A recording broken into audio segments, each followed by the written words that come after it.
Okay, welcome everybody. Thank you for logging on tonight for our second family forum. Um, if you haven't done so already, please make sure that you drop your name in the chat or send it to me in a private message. That is the way that we capture our attendance. So the purpose of this meeting is to discuss everything that's been going on with the first phase of the School District of Philadelphia's reopening plan. So this impacts our kindergarten, first and second grade families most immediately, but is absolutely a conversation for the entire school. So in the next upcoming slides, I'm going to just share some information, giving a little bit of background information because everybody has a different level of understanding with what's been going on. And then sharing a little bit of behind the scenes communication that's been happening in the school district that I'm hoping can explain a couple things to you all. So this is definitely supposed to be a question and answer type forum. You can ask me a question in the, I'm sorry, that's my dog. You can ask me a question in the middle of the presentation, just drop it in the chat. I'll do my best to monitor the chat throughout the meeting. And if I don't get to your question, it'll be the first thing that we talk about at the end during question and answer.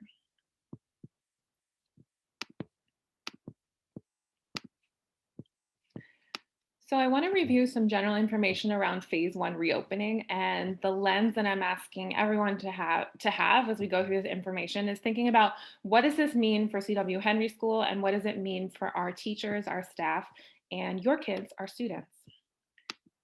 So if you joined me in the last family forum 2 weeks ago, I shared a little bit about where we are for phase one reopening. Just as a reminder, in October 2020, families in kindergarten through second grade completed an internal survey or a School District of Philadelphia survey that allowed them to make a selection for if they wanted to keep their child in the 100% virtual setting or select the hybrid model with 2 days a week of school. The hybrid model has changed since the school district's first introduction. It is now what they're calling an AABB model, which means students in cohort A attend on Monday and Tuesday. Wednesday is a fully virtual day for students and staff to allow for a deep cleaning of the school building. And then Thursday and Friday are the BB cohort. My kindergarten first and second grade teachers reviewed the information with families during report card conferences. So we had pretty high attendance during report card conferences, but we were not able to make contact with 100% of K1 and 2 families. So across this week, members of the Henry attendance team, and most specifically, Ms. Perez, our community relations liaison, has been calling families just to confirm if they are at this point, they're still intending to have their child return for hybrid. A lot of families are, not a lot, a number of families are still on the fence, which is absolutely okay. And some families have changed their mind and said, in October, I was thinking hybrid, and now I'm actually thinking virtual. And that is completely okay with us. We just want to have as accurate of a sense as we possibly can for when students return. So it was in the news most recently that teachers were scheduled to return to the building yesterday on Monday, February 8th. I think we all know that that did not happen. But as of today, students are still scheduled to return on Monday, February 22nd, our K1 and 2 students. So this is a shrunken timeline of some of the events that have occurred most recently. A little bit of background information. So for those who are less familiar, there's an MOU or a memorandum of understanding that exists between the School District of Philadelphia as well as the PFT, the teachers union, outlining the conditions that need to be met by the school district in order for school buildings to be reopened, and the PFT agrees that their members will enter these buildings. This MOU was created in 2020. I want to say it was in the fall, November, but don't quote me, I don't have the exact date. Most recently, in the last week or so, the district's stance is that they've met the conditions that were laid out in this MOU. And the PFT feels very firmly that the district has not met the conditions. So this is the point of contention between the two parties and why teachers did not re-enter the building yesterday. So as everyone knows, PFT members protested in solidarity yesterday on Monday, not just at the Henry This was an act of solidarity that took place across the entire city. So at Henry, we had a real show of support from our parents, our kids, local community members, and business members. We even had Representative Chris Rabb come and stop by, which was really wonderful. So if you were one of the people who logged on to support or posted on social media, the teachers really felt supported. So thank you to all of you. The main sticking points, if I'm truly going to boil it down, is that the PFT and many families believe, and administrators believe, that our buildings do need better ventilation. That's across the city. There are some buildings that are in better shape than others, and that there are some buildings where it's truly not ready to reopen. So it's inequitable, and people are understandably very upset about that. Additionally, the vaccine plan was not included in the MOU because when the MOU was created, it was before a vaccine for COVID existed. So the PFT feels very strongly, and many folks agree, that educators should be vaccinated prior to return. Dr. Hite and his team have been very bold in saying that our reopening plan at this time has not been tied to a vaccine, which has, as I said this morning, people have big feelings about that for understandable reasons. So I wanted to pull the curtain back a little bit and share a little bit more around the communication that members of the school district, different educators, have been receiving. So the first thing that I want to share here was actually a public message that was posted yesterday by Dr. Hite on the school district's website as a blog post. So I just dropped the link in the chat. Part of the reason why yesterday was so difficult and confusing for folks, for administrators, principals, teachers, and PFT members, is because we didn't receive a lot of communication from the School District of Philadelphia from last Friday through the weekend coming into Monday. So unfortunately, I did not hear from the district over the weekend regarding any updates on the MOU and where they stood with the mediator that has been engaged between the PFT and the district. So late on Sunday night around 10:30, there were headlines on Chalkbeat and on Philly.com saying that PFT members did not have to report. But this was honestly very confusing for administrators and teachers in the district because we didn't receive this communication from school district leadership. So Dr. Hite released this statement yesterday afternoon, I want to say around 4:30. I'm not going to read it to you, but I did give you the link if you want to read the whole thing on your own. But I wanted to just highlight what I bolded in orange. He wrote yesterday afternoon that while our teachers and other PFT members are not required to return to schools at this time, as we await next steps from the mediator, we continue to encourage them to return to schools so that they're prepared to phase in the 9,000 pre-K to 2 students whose families want and need their children to resume in-person learning. So yesterday we had 0 teachers re-enter the C.W. Henry School building. Today also we had 0 teachers re-enter. We did have climate staff who are part of a different union, and our custodial staff who are also part of a different union join. Here's a second part of that statement. So this is from the same blog post, and it outlines some of the conditions that were agreed upon in the MOU.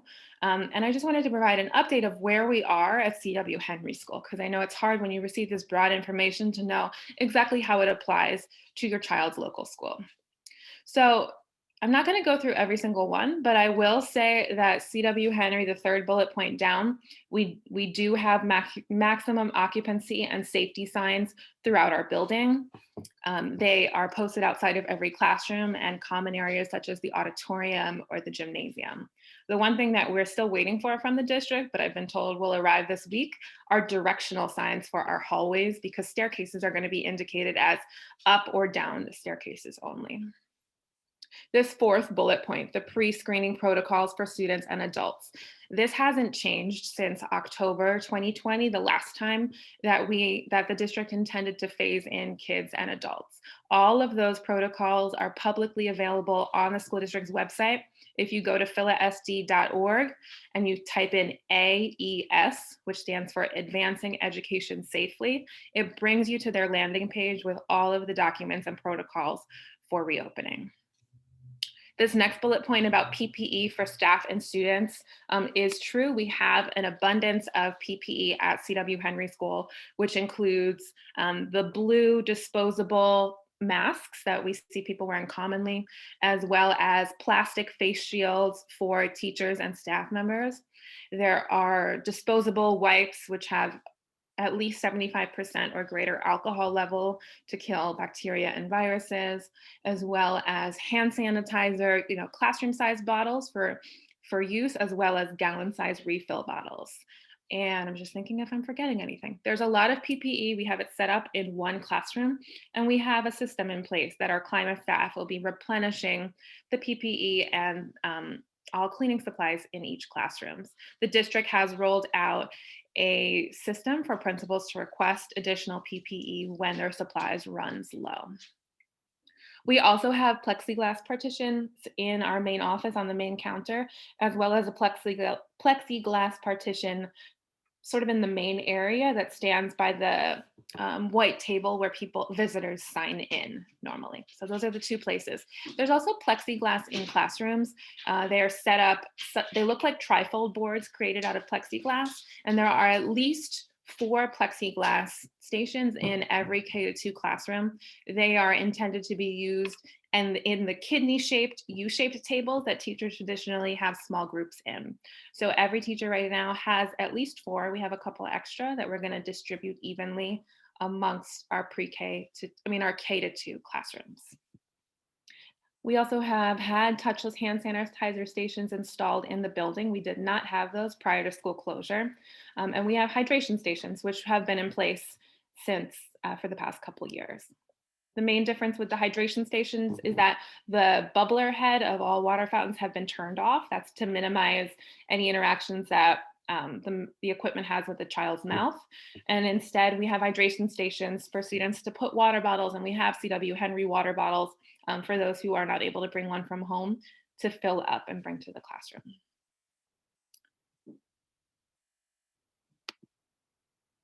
So this Dr. Height's blog post that I dropped in the chat was shared yesterday afternoon. And then most recently, because today teachers woke up and there was still some confusion around, are K-2 teachers expected to report to the Henry School building? Are they working from home? What is happening? So today this is a message that was sent to School District of Philadelphia staff who are members of PFT. So teachers, classroom assistants, and special ed assistants, and CASA, which is the administrators union. So principals, assistant principals, climate managers, and some other positions across the district. This is a message that, a piece of a message that was sent from Dr. Nunez, who is the chief of schools, as well as Larissa Shambo, who's the chief talent officer. So these two women have been communicating quite frequently with principals and with teachers, quite honestly, more often than Dr. Height. You maybe have read their names in articles. Larissa is in charge of the talent office, so she's the one who's been communicating with teachers around any medical accommodations, et cetera, that sort of thing. And Dr. Nunez is the supervisor of all assistant superintendents who supervise principals. So she has had a lot of say in what instruction looks like in our schools in a hybrid and virtual setting. So in this little chunk from an email, you can see in white, I highlighted the 6 conditions that were outlined in the memorandum of understanding. So clean buildings, cloth masks, sanitizing stations, hand washing supplies, partitions, and social distancing measures. So as I mentioned in the beginning, this is really where the point of contention is. The district feels like they're meeting these demands. The PFT feels firmly like they are not. I think what is important that I would just like to lift up from this is that at this time, the district has not delayed the return of students on February 22nd, which is why they are encouraging teachers to work from the building, because there's designated times for them to set up their classrooms, to get used to using the document camera and the new technology that allows for hybrid instruction. This is all new for teachers. So at this time, as they're at home, they're not getting experience with this technology, which is unfortunate, but it is what it is. So as it's noted in the second paragraph, there's 10 hours for teachers throughout this week as well as next week in the K-2 classrooms to just set up their classrooms and to prepare themselves. So they're continuing to encourage teachers to come into the building, but at this time, there is no disciplinary action from, definitely not from me, and at this time, not coming from above me from the district level for any teachers who are choosing to remain at home. I think it's the trend across the city. Most teachers remained at home. So all of this information, I hope, provided a helpful context for what's been going on and brings us to the question of where does this leave us now? So last week, I shared across the entire school um, a letter that included what our transitional schedule looks like. I'll drop it in the chat for anybody who is interested. It's a very colorful spreadsheet. And across this week and next week, there's designated time for teachers to participate in centrally run professional development sessions and the classroom time. So this causes a change to our entire school schedule. It's like a domino effect because our specialist teachers who teach across the entire school also need to have their afternoons free for professional learning, meaning that we had to switch the times that kids were working with specialists. One thing led to another, which led to a lot of temporary changes. The schedule is in place throughout the rest of this week, as well as all of next week. So what I will continue to do and what the members of our community will continue to do is just monitoring the announcements that are coming from the teachers union, Dr. Height, and the leaders in the school district of Philadelphia, as well as announcements that are coming from the city. City officials have been involved in the mediation process. I wanted to share a couple really great questions that came up this morning that might be a question that's on your mind. They're in no particular order. So this morning we talked a little bit about the ventilation reports of the city, right? Since that is such a question that's been asked publicly. And a couple of parents asked, well, where can I find Henry's air balancing report? Here is a link I'm going to drop in the chat, and then I'm going to share my screen and walk you through the best way to access it. So this is a link to a Google folder that's publicly available on the school district's website. Give me a moment. I'm just going to share a different screen.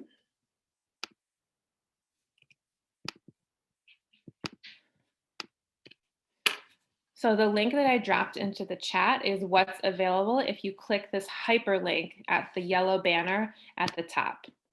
So something that's important for Henry families to know is as of today, we've had 2 air balancing reports, one that was conducted in the fall, and then a second that was conducted over winter break in late December.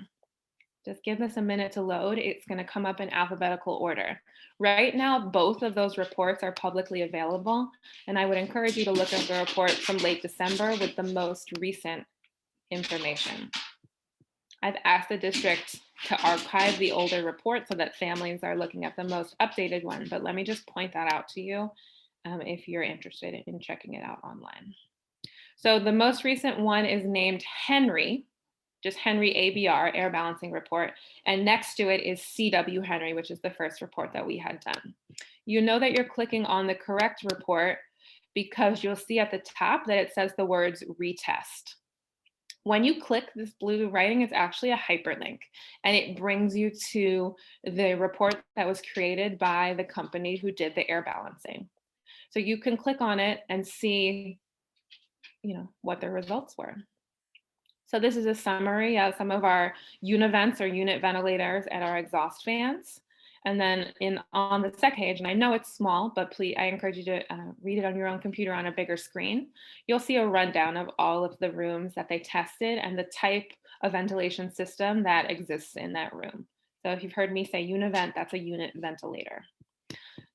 All the way on the right, you'll see the occupancy numbers, and on the school district's report, which is what comes up when you click on the Google Drive, they've rounded these numbers down to the closest whole number. So the discussion I had this morning with families was that this is only one piece of the puzzle.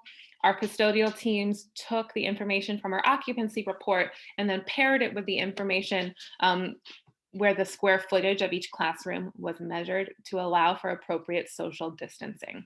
So whichever was the lowest of those numbers, and I'll tell you that our ventilation reports yield higher numbers than our social distancing numbers allow.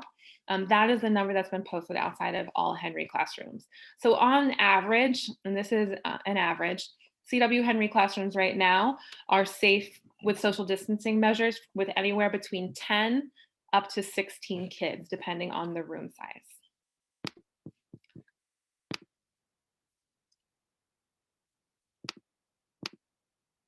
Another frequently asked question from this morning was around the fans in the plywood that we've seen on social media and written up in articles. So no, Henry does not have these fans. You will not see them in our windows right now. The reason for that is because all of our classrooms at this time have passed the air balancing reports. So fans were not needed to improve ventilation in the classrooms. The one caveat that I have to that, and I haven't been told that we're receiving them, but we had an updated ventilation report conducted last Friday. I think that was February the 5th, and I haven't received it yet. But the reason I request that the company come back again, because there are some office spaces that are used by adults and children that were not included in our air balancing report. So that includes the nurse's office, that includes the counseling office, that includes our psychologist's office, it includes my office where parents often come. So right now, if any space is not listed on the report, we're operating under the understanding that only one person can occupy that room at a time. We know that when our full staff is back and students are back in the building, that's truly not feasible. So we need to have that updated information. I've been told that if office spaces that do not have ventilation units, for example, my office does not have a univent, the way that the district is improving the conditions of this ventilation is by installing those fans in offices. So I'll be able to loop back with the Henry community and give them updates on those spaces, but it's not information that I have right now. A number of K-2 families were also asking about the hybrid day designation, if your child is on a Monday, Tuesday versus on a Thursday, Friday. And families wanted to know, like, hey, when did we find that out? Because we actually don't know that. So if that applies to you, I encourage you to send me a direct message in the chat. It is visible on your child's profile on our student information system. So if you use the parent portal and you check on your child's profile, at the top there's an icon that either says digital with a little blue, looks like a little blue person, or it says Monday, Tuesday, or Thursday, Friday. So you can check it out on your own. Principals were told that families received robocalls with this information, but if you didn't get it, it's very easy for me to look it up for you. Your child's teacher also knows because they have it in a spreadsheet. I've gotten this question a couple times over the past months. Will CW Henry's family's decisions to remain virtual impact when our teachers are scheduled to return to the building?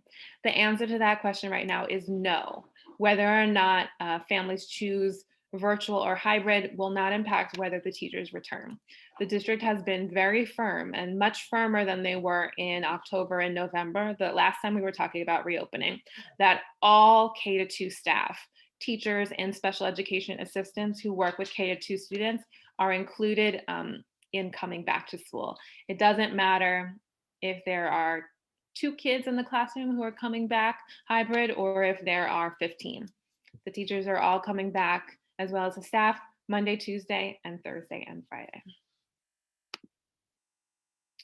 I was also asked a number of times, understandably, has there been more information about when students in grades 3 to 8 will phase back into this building, into our school buildings? At this time, no, the district has not shared an announcement. Personally, I believe that it's going to depend on the success of K-2 students being reintroduced. But no, they have not shared a timeline.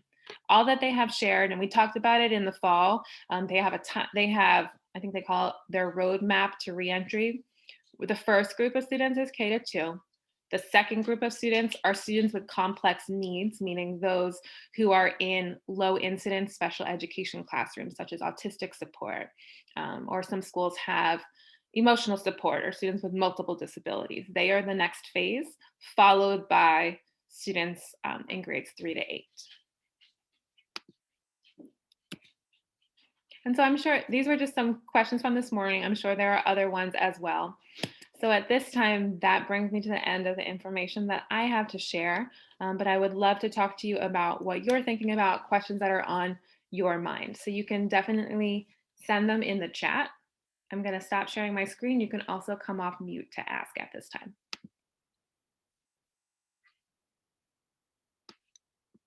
The one thing that I wanted to share, which has been a change from this morning, is that my team and I have responded to a lot of requests from K2 families who asked, I was assigned to Thursday, Friday, but that doesn't work for our learning pod or our home schedule. Could I change days? So my team is working on that across the week. And if that applies to you, definitely send me a message. Okay, I see a question from Renee that says, how can the ventilation issue be resolved using data and objective measures so that the assessment of whether safety conditions have been met is not subjective between the parties? That's a great question. I think that, that really gets to the root of the issue. The district is standing by the ventilation reports that they're providing, and the PFT is poking holes into it. So I'm hoping that the city gets involved on a greater level, and we'll just have to see what happens. What I can say that I think works in the district's favor is that they have 5 different companies who are conducting these ventilation reports. It's not just one company, and all of that is publicly available on the school district's website. I see a question from Melanie saying, do we know how many teachers qualify for leave, and if students will have any new teachers if schools reopen? Yeah, so I can tell you right now that we do have a couple teachers at Henry who have an accommodation to work from home. We don't have anybody who is not teaching at all. So at this time, our teachers' accommodations have not impacted the scheduling for any students. I didn't have to move any kids to new classes or change the rostering of any child at Henry. So I'm glad that we were able at this point to avoid that disruption. I see a question from Sylvia around the bathrooms. What about bathrooms? Are those accounted for in the air balancing report? Great question, Sylvia. We talked a little bit about it this morning. I'm not an expert on this, so I'll share with you what I know, but don't directly quote me because I need more information from the district. So I've been asking a lot of questions about why all spaces in our building weren't tested. And specifically, when you compare our air balancing report to reports of other schools, there are discrepancies between spaces that are tested, such as bathrooms or hallways or staircases. Why is that? Because it doesn't make sense. It seems like spaces were forgotten. The answer that I got most recently is that the reasons why bathrooms or certain offices, such as my office, were not tested is because they don't have a ventilation system in the space. So there's no unit ventilator or univent in my office.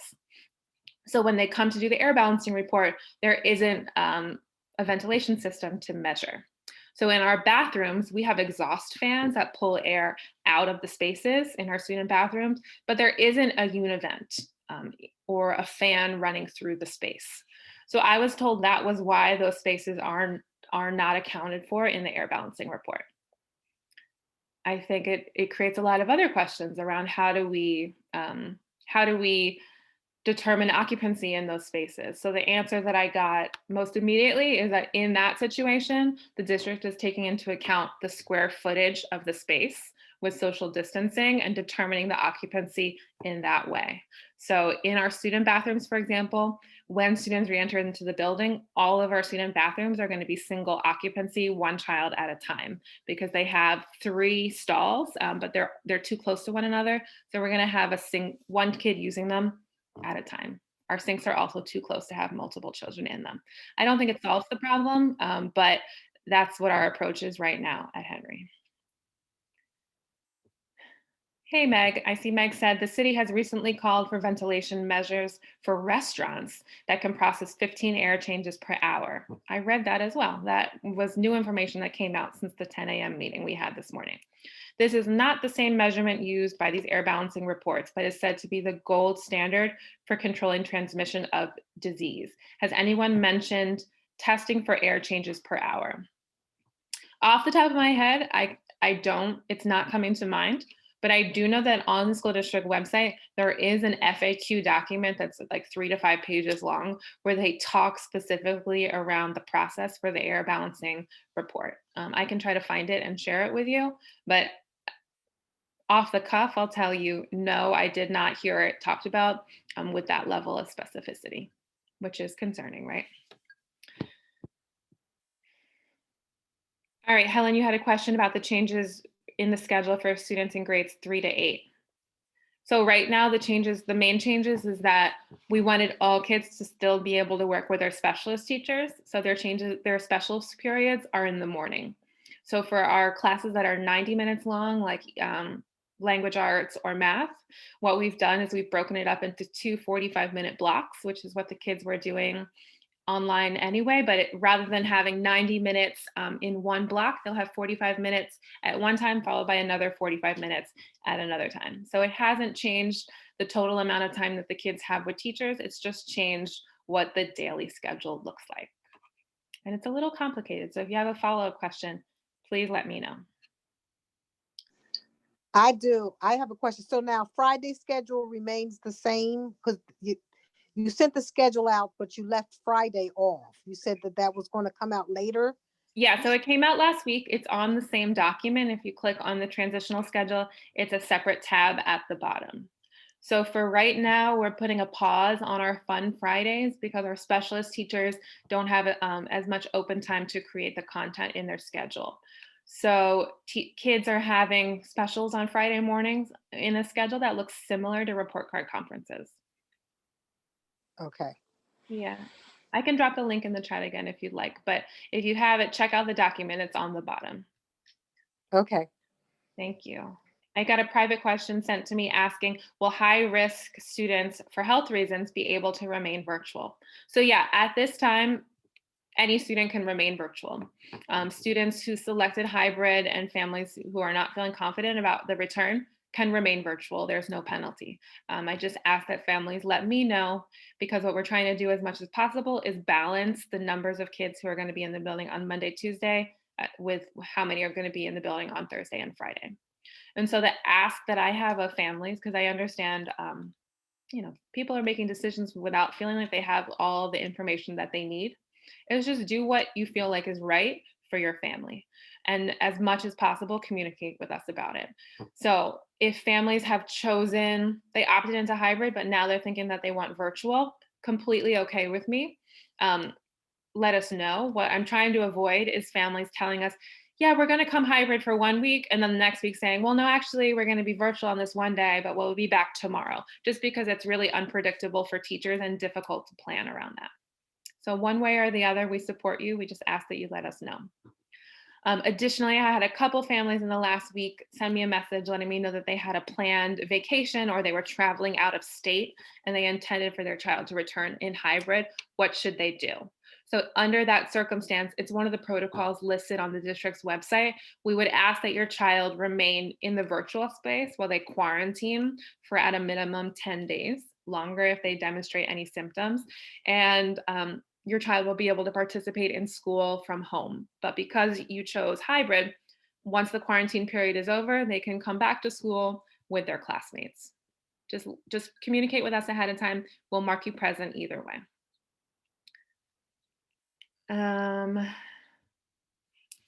Mark asks, right now the kindergartners don't have small group time.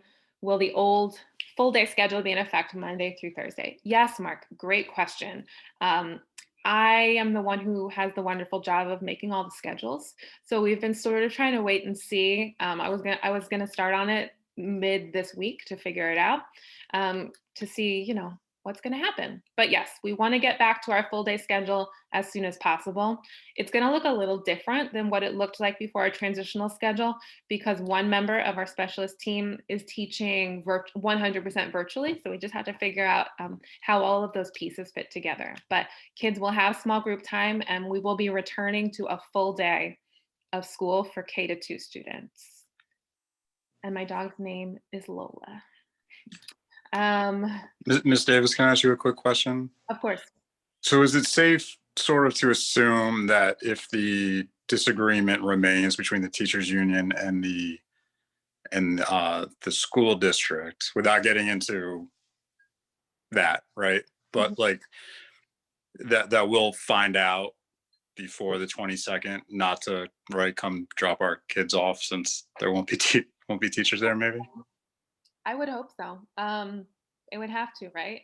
I mean, this is my personal opinion.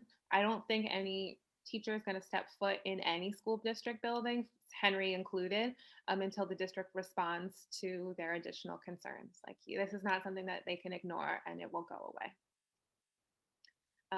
I think at Henry, it's interesting. I was telling, first of all, I miss the teachers so much. Like, I'm in an empty building by myself every day. It's very eerie. And I was telling them it's bittersweet because their classrooms have passed the ventilation and it's proven safe. But it's really an act of solidarity for schools that are not in that situation. There are schools in Mount Airy that are not in that situation. And to Sylvia's point, there's some bathrooms and common spaces at Henry that haven't been tested. And so I think we need really clear answers to that. But I would say, yeah, this is not something the district can ignore. If they try to ignore it, I think it's going to be kids, parents, and teachers sitting outside the building on February 22nd, which would be a big mess, right? There's a question from Sylvia, a question coming through asking, can you give me a sense of how many students opted for virtual versus hybrid? Absolutely, I can. I don't mind sharing that. We had, let me look at my numbers so I'm not telling you anything that's inaccurate. Our overall numbers are higher than most district schools. Last week we had 92 kids who had opted for hybrid, but in the past week or so, that number has gone down to 83 kids opting for hybrid. So we have 41 kids right now who will be attending on Monday and Tuesday, and 42 kids who'll be attending on Thursday and Fridays. And we have 87 students in K-2 who have chosen to remain fully virtual. So those numbers will probably fluctuate a little bit, but pretty much for K1 and 2, it's almost exactly the same. Yeah, we have 28 kids in kindergarten who've chosen to come for hybrid, 26 kids in first grade, and 28 in second grade.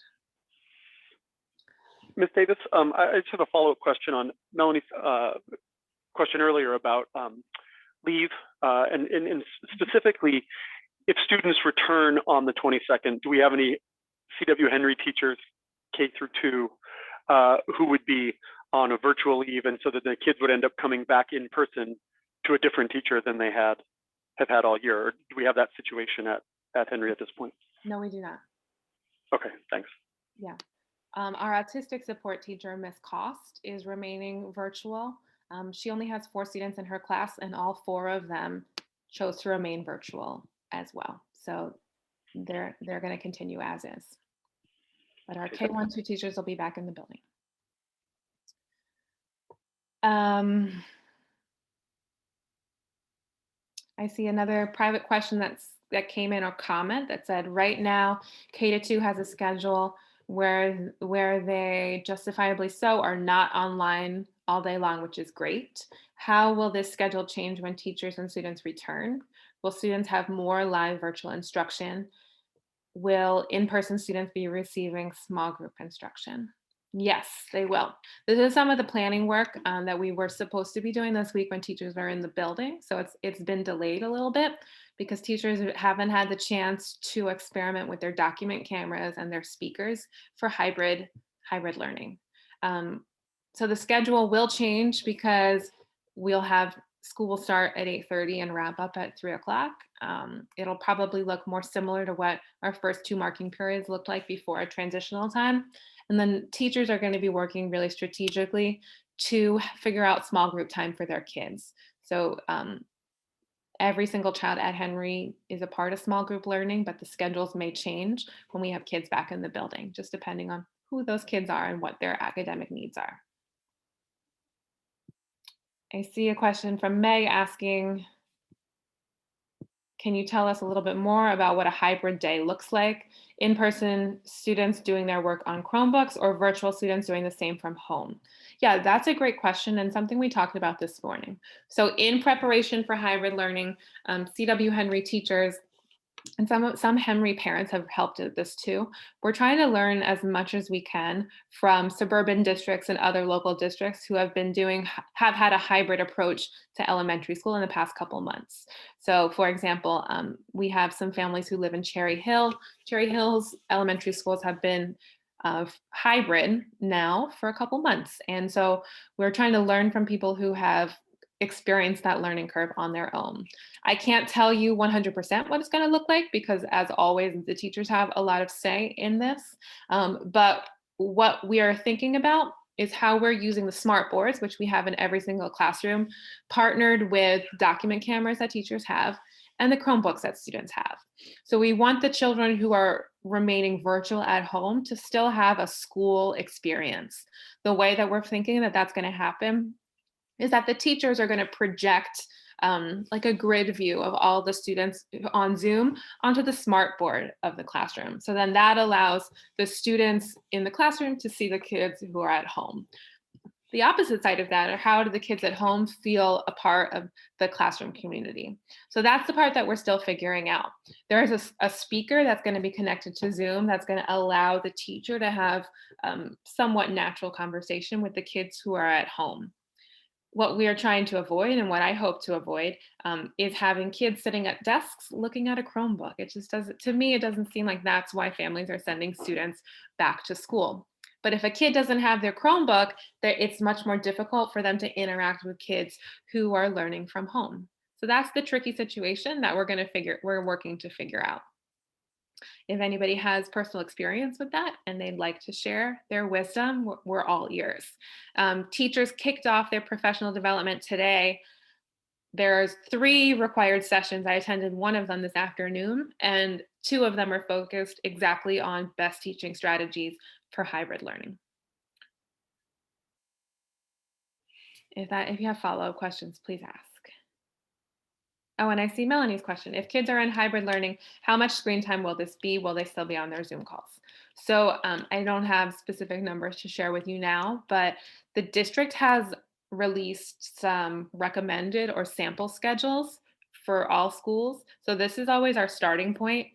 They did this before when we were fully virtual, but what I do with our teachers is that we pick them apart as a school team and we talk about what works for us and what works for our approach to hybrid and virtual learning, and we make adjustments. So I hope if you have suggestions or things that you're thinking about for your child that would work for your family, definitely send me a message or send me an email at another time, because this is the work that we're doing throughout this week and next week to finalize that. It's something that we've never done before, so it is new. I think I got to all the questions in the chat. If I missed yours, please retype it or come off mute and ask me at this time. Miss Davis, hi, I just thought of another question. Any idea how lunch will work? I believe at one time you said the cafeteria isn't able to be used. I just was curious if the plan is for the kids to eat in their classroom, if there is another area that was going to be set up, or if there's any idea of how that would work. Yeah, there is. Great question.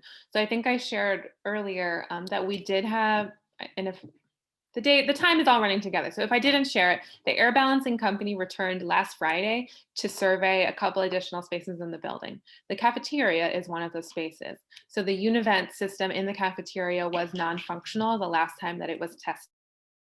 It's been repaired, or repairs have been done.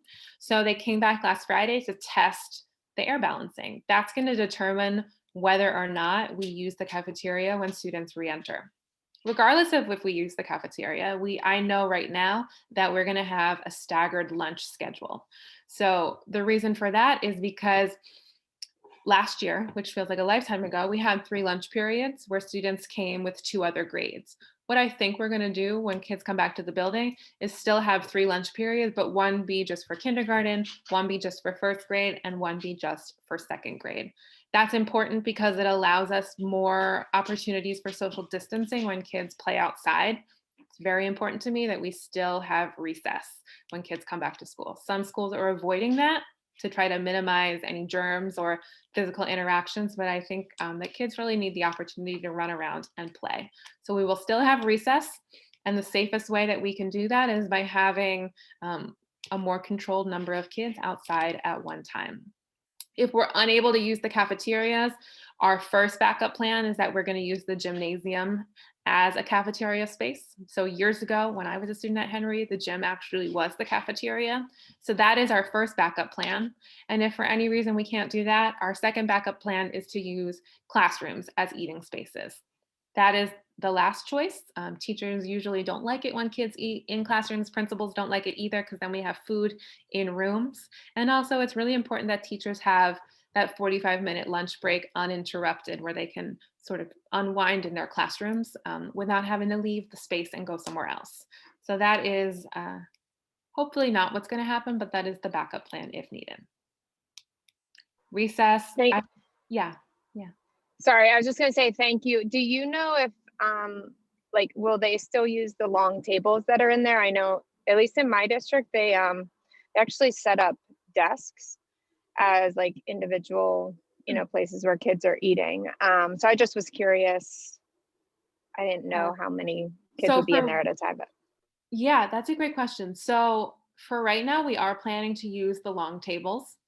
The social distancing for the tables are that we can have 3 students total sitting at the length of the table. It allows for 1 child on each side and then 1 child in the middle.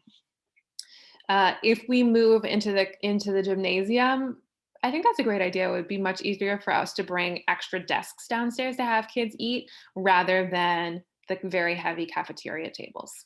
But for now, the square footage of the cafeteria would allow for roughly 25, 26 kids to eat at once because it's such a large, long space. But that is all dependent on the ventilation reports that come back for the cafeteria. And for right now, I got a private question asking if kids will still have gym. That's the thing that we're figuring out. Transparently, Mr. Munter, our gym teacher, is remaining virtual at this time. So all kids will still have access to gym, but we're just sort of figuring out what that's going to look like. If it's going to stay looking like how it's been, or if the kids who are in building will have him at a different time. More information coming on that. Ms. Davis, one more question. What is there a protocol, and if it is outlined on the district's website, I can look that up without a problem, but what's the protocol for if, someone gets sick at school?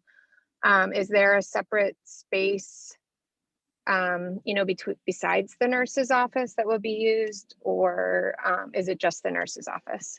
Yeah, thanks for asking that question.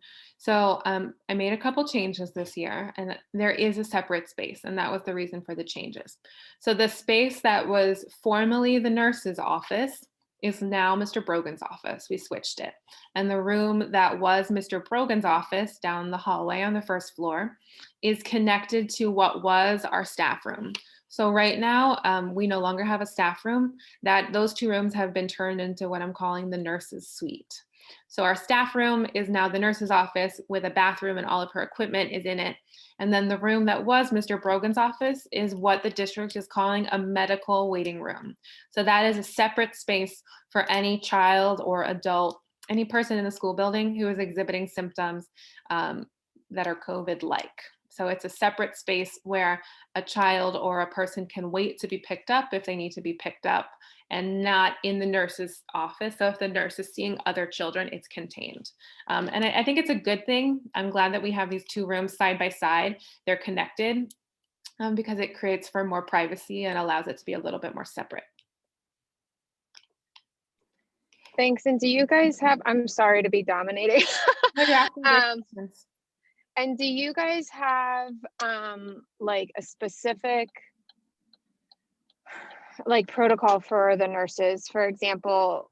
And I mean, I know I'm only one district, but where I'm working, the teachers are calling the nurse if we have a question about a student's health. So for example, I had a girl that I felt like might have a fever. And so the nurse actually came down and just checked her temperature. And then, so the nurses are kind of almost making classroom calls for minor things or for quick check-ins instead of just sending kids down to the nurse's office all the time. So I just was curious if there had been any discussion about, how that might play out at Henry.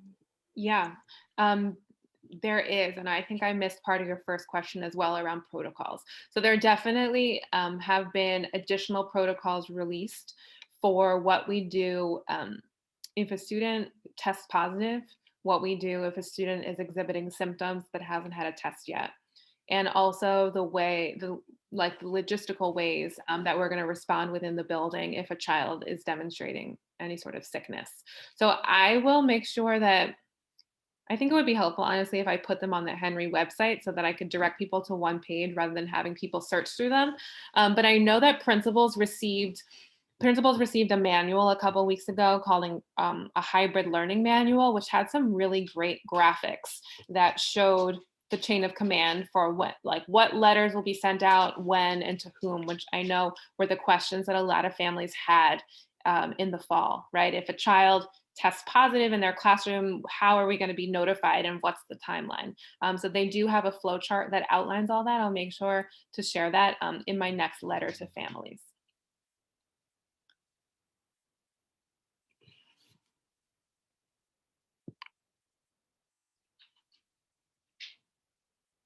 Are there any other questions at this time?